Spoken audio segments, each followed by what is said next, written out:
आजीवन के लिए काम रूपी वेदना से मुक्त हो जाएगा। जे ही ऊर्ध्वरेता ब्रह्मचारी हुआ, संकल्प ही खत्म काम का, नष्ट हो जाएगा। एक ऐसी परमानंदमय स्थिति योगी की, वही सब बिना कुछ किए ये स्वाभाविक हो जाएगा यदि नाम जब श्वास प्रश्वास से किया जाए। ध्यान रखना, एक इतना कठोर और एक इतना सहज। श्वास प्रश्वास पर ध्यान है, हर समय नाम चल रहा है, वो सब बड़े शीतल प्रकृति से जागृत कर देगा। कुंडली जागृत हो जाएगी, सुषुम्ना मार्ग संचारी संचरण होने लगेगा। नाम जप में सब सामर्थ्य विराजमान है। इसीलिए बार बार हम आप सबको महापुरुषों के वचनों से बलवान बनाना चाहते हैं। कोई भी रोग ऐसा नहीं है जिसकी सामर्थ्य कृष्ण नाम में दूर करने की, राधा नाम में। उनकी गरज हो डॉक्टर औषधियां भेजें, ना गरज हो तो आपके पास बहुत बड़ी औषधि। जब भवरोग की दवा है तो औरों की तो बात जाने को सब ठीक हो। जितने भी रोग हैं सब प्रभु श्री कृष्ण के द्वारा प्रकट किए हुए हैं, भगवान के द्वारा, और सब रोगों का समन करने के लिए इनका नाम है। ये धन्वंतरी जी ने शोध किया है, आयुर्वेदाचार्य भगवान धन्वंतरी ने शोध किया कि सब औषधियों में पावर वाली सबसे औषधि कौन है, तो उन्होंने निकाला अच्युत गोविंद माधव। ये जो नाम है प्रभु के, इनमें इतनी सामर्थ्य की औषधियों में नहीं। जीवन का नाश है। ब्रह्मचर्य अगर सही है, आपने किसी तरह इधर उधर तो ये प्रश्न ही नहीं रहेगा। जिधर दृष्टि डालोगे उधर जय होती चली जाएगी।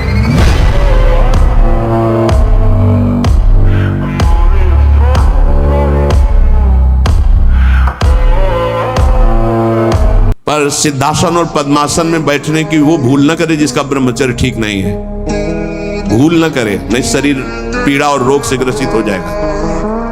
ये वायु को संशोधित करके, चर्बी को भस्म करके, शरीर को शांत करके और मन को एकाग्र करके, प्राणों को सूक्ष्म करके भगवत प्राप्ति कराने में बहुत ही सहयोगी आसन है पद्मासन और सिद्धासन। लेकिन उसके पहले ब्रह्मचर्य, ब्रह्मचर्य का नियम नहीं तो इन आसनों पे बैठने की भूल न करें।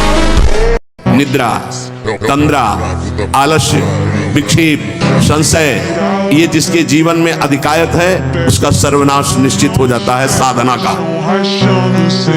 नींद पर काबू पाओ, निद्रा के अधीन मत हो, ये बहुत बड़ी शत्रु है, ये भजन का नाश करने वाली है। इसको मत ये सोचो कि अभी तो नई अवस्था है, नहीं, इसी अवस्था में इसको काबू पालो।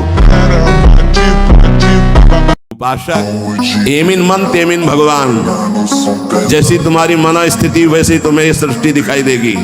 अगर तुम्हारा मन भगवदाकार है तो सब भगवान दिखाई देंगे, तुम्हारा मन कामी है तो सब कामी दिखाई देंगे। एमिन मन तेमिन भगवान, जैसा तुम्हारा मन वैसे ही तुम्हें भगवान का अनुभव। जाकी रही भावना जैसी प्रभु मूर्ति देखी दिन तैसी। इसलिए अपनी भावना को सुधारो, भक्ति का फल है भाव शुद्ध हो जाना। अगर आप 5 वर्ष ब्रह्मचर्य रहे केवल इसलिए कि जो हमारी संतान हो वो बहुत देशभक्त, हरिभक्त, बलवान, विद्वान, ज्ञानवान हो, और आप नियम से दोनों भजन करो, और 5 वर्ष बाद गर्भाधान करके संतान उत्पत्ति के शास्त्र सिद्धांत अगर वो महापुरुष न पैदा हो तो बताना। अगर उठने में तुम्हें तकलीफ ना होने लगे कहना। अगर बादाम ज्यादा खाओगे तो लीवर खराब हो जाएगा। कुछ बात देख लेना। ये जो लोग कहते हैं ना कि अरे बाबा लोग सब कहते हैं, देख लेना तुम्हारे पुरखा पानी पा जाए। ब्रह्मचर्य एक वो महान आशीर्वाद है। आपसे कोई और साधन न बनता हो, यदि ब्रह्मचर्य है एक अपार शीतलता, कोई भी रोग तुम्हें परास्त नहीं कर सकता। सच्ची बुखार है, किडनी फेल है, दर्द है, एक नवीन उत्साह, एक नवीन बल तुम्हें कहीं झुकने नहीं देगा।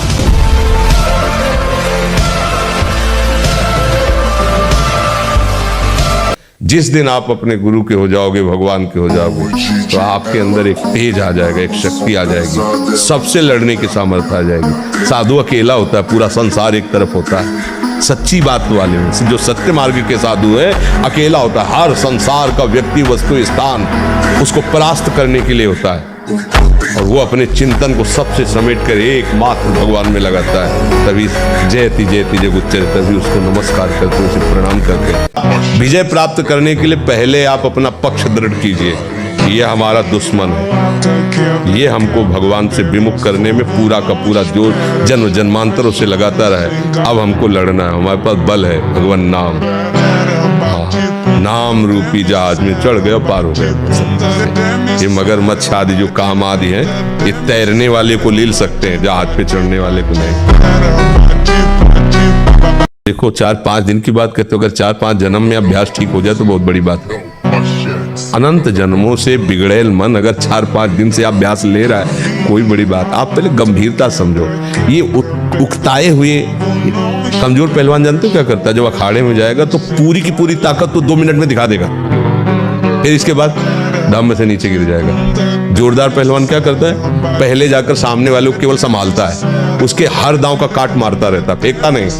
पहले उसको थकाता है, फिर जब देख लेता थक गया तब वो अपने दांव पे चढ़ा के मारता है, तो वो विजयी होता। अब 1 साल ब्रह्मचर्य रहकर देखिए, नमक रोटी खाइए आप, और आपसे अगर कोई हाथ मिला ले तो उनसे बात करो। 1 साल केवल आप ब्रह्मचर्य रहिए, व्यायाम संयम से रहिए। आपसे कोई हाथ मिला ले तो बताओ, चाहे टेढ़ा को आप उठा के पटक देंगे, क्योंकि ब्रह्मचर्य का बल।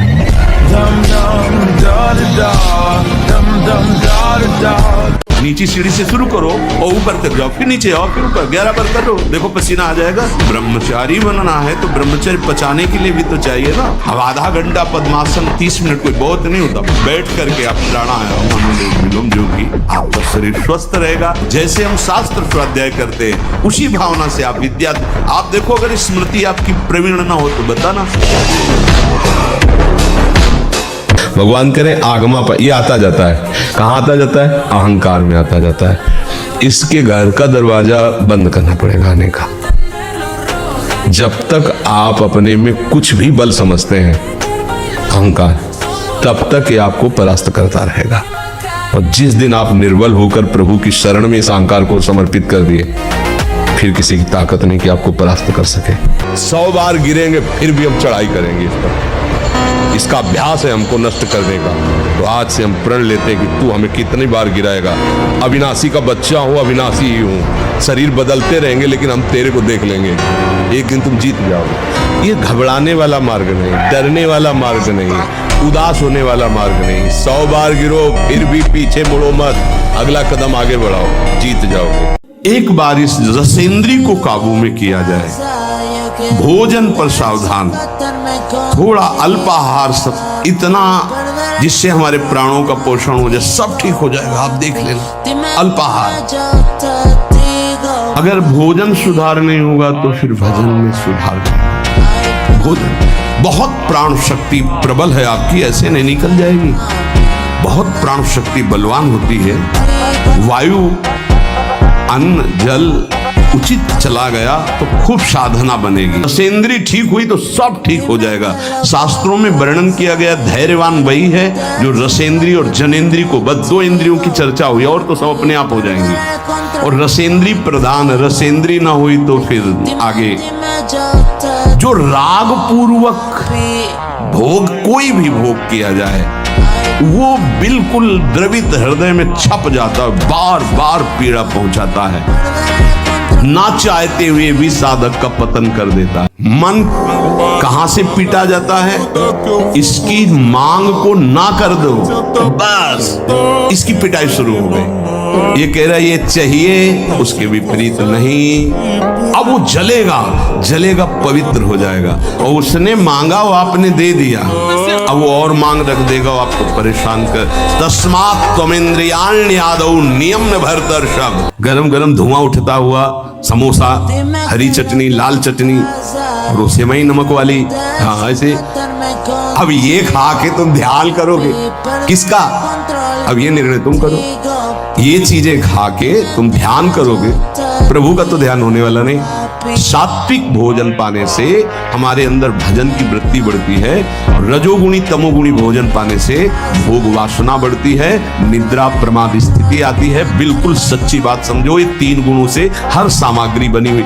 इंद्रियों को विषयों में संयोग मत होने दो, भोग बुद्धि से प्रवृत्त ना करो। केवल जीवन निर्वाह बुद्धि से प्राण पोषण के लिए पहले यहीं से शुरुआत करो। रसेंद्री से प्राण पोषण के लिए अन्न जा रहा है, स्वाद के लिए नहीं। आप नहीं हो भोक्ता, ये रसेंद्री का है। इतनी जबान में रखी गई पूरी बात। यहाँ के नीचे कोई मतलब नहीं है क्या जा रहा है, इससे यहाँ कोई स्वाद नहीं। बस ये 2 अंगुल 3 अंगुल का। इसलिए पहले इंद्रियों को काबू करो, रसेंद्री से शुरू करो, मुख्य द्वार। ये ज्यादा रजोगुणी भोजन पाने पर ही चंचल होती। जब ये चंचल होती तो हर इंद्रियों में चंचलता। इसको संभालो। उचित आहार, सात्विक आहार, कम स्वाद वाला आहार, बच जाओगे। ज्यादा स्वादिष्ट पाने की कोशिश मत करो। अगर रसेंद्री स्वाद नहीं छोड़ पाए तो जनेंद्री का स्वाद छोड़ पाना बड़ा कठिन हो जाएगा। हम चिंतित हैं अपने लिए, अपने कल्याण के लिए, अपने सुख के लिए, अपनी सुरक्षा के लिए, अपने भोगों के लिए, अपने लालसाओं की पूर्ति के लिए। धिक्कार शरणागति।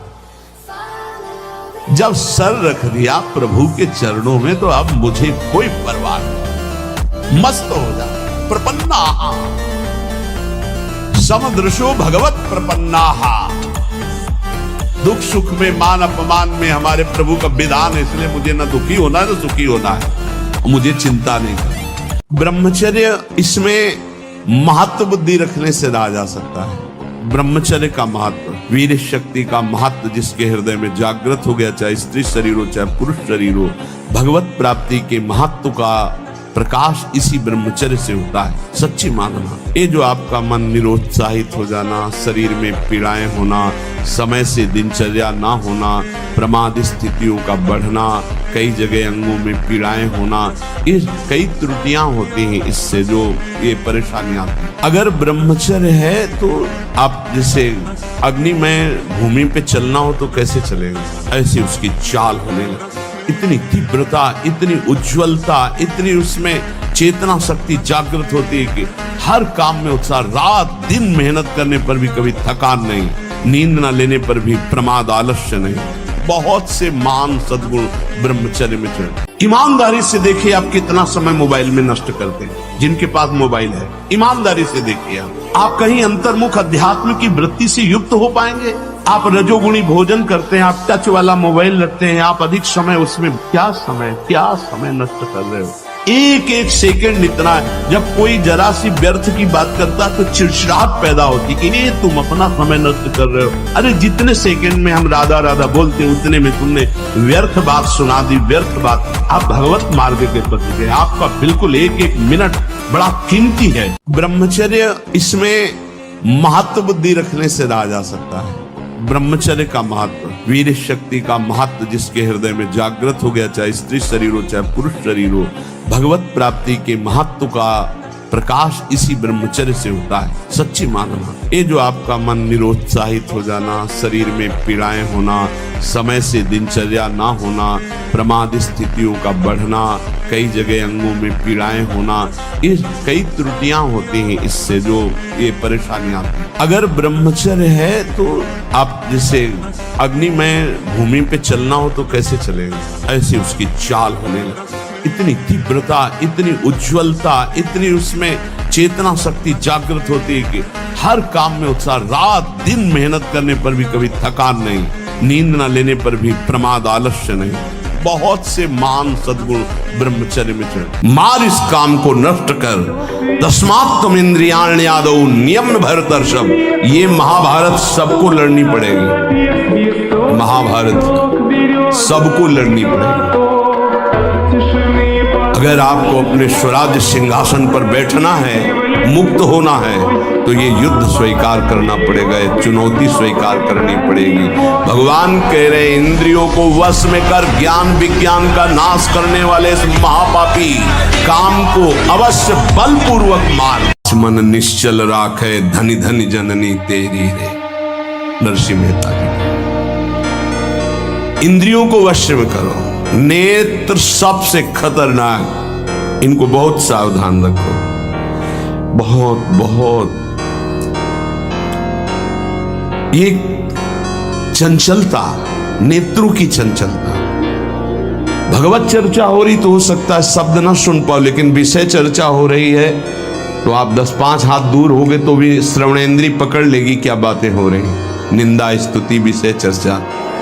इंद्रियों को शासन में रखो, इंद्रियों को वश में करो, क्योंकि ये ज्ञान विज्ञान का नाश करने वाले महापापी काम इन्हीं के वशीभूत होकर तुम्हें नष्ट करते, मार डाल इस पापी को। वो कोई भ्रम है तो एक बार बॉडी देखो, जो इसने कभी मांस नहीं खाया, अंडा ने, क्योंकि संतों का आश्रित कोई ऐसा काम थोड़ी करेगा, तो जो हाँ और पूरा बल पूरा, और जैसे लोग कहते हैं ये नहीं बनेंगे तो ये भी दिखा दिया कर गया कैसे, हाँ ये हाँ। तो देखो इससे क्या है, इससे हमारी समाज को जो हम चिल्ला चिल्ला के कह रहे हैं कि आप मांस मत खाओ, मछली मत खाओ, तो कहते हैं हम बलहीन हो जाएंगे, तो इससे प्रमाण मिलेगा कि संयम और साधना से कैसा बल आता है। हम मांस खाने से आप मोटे हो सकते हो, चर्बी बढ़ सकती है, लेकिन अगर आप ब्रह्मचर्य से हो, अध्यात्म में चलते हो, पवित्र आचरण करते हो, तो आप अपने से डबल वजन वाले को पटक सकते हो। तो आज क्या है, ना हम निगमा अनुशासन में हैं, ना गुरु अनुशासन में हैं, तो मन हमारा मनमानी आचरण करता और भ्रष्ट होते चले जाते हैं। बहुत विचित्र संसार, बहुत। अभी तो क्या है, कुछ दिन बाद और देखना, आज ही आप सत्संग में सुन रहे थे कि अभी वो समय नहीं आया जो कलयुग का समय है, अभी अन्य युगों से अच्छा है। आगे जो इसका स्वरूप आएगा वो और विचित्र है। मनमानी आचरण, केवल मनमानी आचरण, हरि गुरु की कोई महत्ता नहीं, कोई। आप प्रयास कीजिए, सफलता उसके हाथ में। वो क्या बनाना चाहता है, आपको क्या करना चाहता है, मालिक जाने ना। दिन है तो रात आएगी, रात है तो निश्चित दिन आएगा। आज असफलता है तो निश्चित कल सफलता होगी। आज सफल हो तो कल असफल होने के लिए तैयार रहो। ब्रह्मचर्य को बचाने के लिए 1 घंटा व्यायाम की जरूरत है। दवा कोई वर्जिश से बेहतर नहीं, नुक्सा है कम खर्च, बालान से शक्ति बढ़े, फुर्तील है, चोट न अधिक पिराए, अन्न पचे चंगा रहे, कसरत सदा पाए। कम से कम 1500 दंड बैठक मारियो, फिर 2, 4, 6 घंटे पद्मासन सिद्धासन में, नस नाड़ी एकदम शुद्ध, तब वो ब्रह्मचर्य लगना चाहिए कि ब्रह्मचारी जाए। शयन करने के पहले हमें बैठना है, कुछ बातें डिलीट करनी है, कुछ बातें पुनः स्थापित करनी है। बैठकर हमें अपनी दिनचर्या पर दृष्टि डालनी है। आज गलती क्या हुई, कि प्रारंभ में ही गुरुदेव भगवान संन्यास मार्ग में जिन्होंने हमें नैष्ठिक ब्रह्मचर्य का उपदेश किया था, उन्होंने ये बात डाल दी थी कि आपकी दिनचर्या कैसी हुई, आपको रोज जांचना है। उनमें से जो गलती हुई तो अपने दिमाग में बैठाना है। जो बातें आपके साधन के विरुद्ध है उनको नष्ट करना है, उनका नष्ट करना मतलब उनको स्वीकार ना करना होता है। जो गलती हुई आगे से ना हो, क्यों हुई ऐसा समझो। माता पिता भले कड़वा बोले, लेकिन जितना वो प्यार करते हैं ना हृदय से, दूसरा नहीं करेगा। चाहे जितना दुख हो, जब माँ ऐसे हृदय से लगा लेती ना, तो एक असीम आनंद मिलता है। देखो माता पिता सबसे बड़े परमात्मा है हमारे, वो गुरु है, सबको मानना चाहिए। वयोवृद्ध माता पिता का व्यवहार नहीं देखना चाहिए, वो चाहे गाली दें, कड़वा व्यवहार करें, पर आपको है कि जब तक उनका शरीर रहे, उनकी दासता से युक्त रहोगे तो जीवन सुखी। हम वैसे भी कहते हैं, हर परिस्थिति में जब तक जिसका जिससे काम निकलता है, तब तक वो यार है, मित्र है, प्यार है, सब है। और जिस दिन काम लायक नहीं रहा तो न यार, न प्यार, न मित्र, न कोई संबंध नहीं। ये संसार बड़ा झूठा खेल वाला है। यहाँ स्वार्थ का सब प्रेम है, स्वार्थ हटा तो फिर कोई प्रेम नहीं करता।